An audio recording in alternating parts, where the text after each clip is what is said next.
So now I have 6 years of sex offender probation. I have a 7 to 7 curfew. I can't go see my family.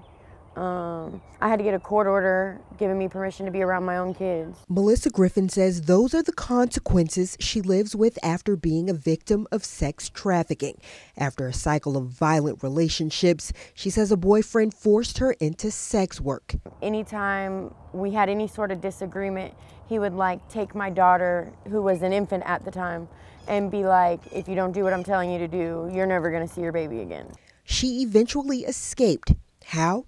Prison.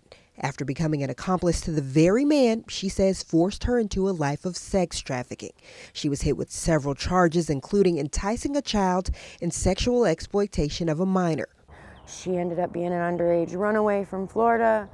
The police came, and it just snowballed from there.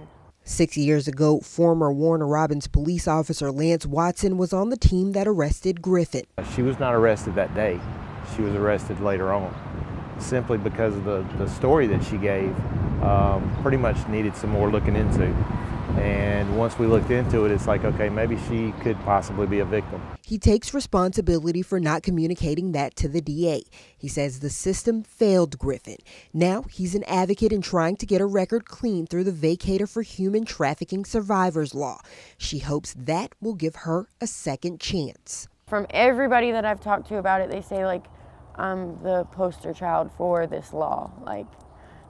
It's almost shut and closed, In Warner Robins, Caleesha Moore, 13 WMAZ News.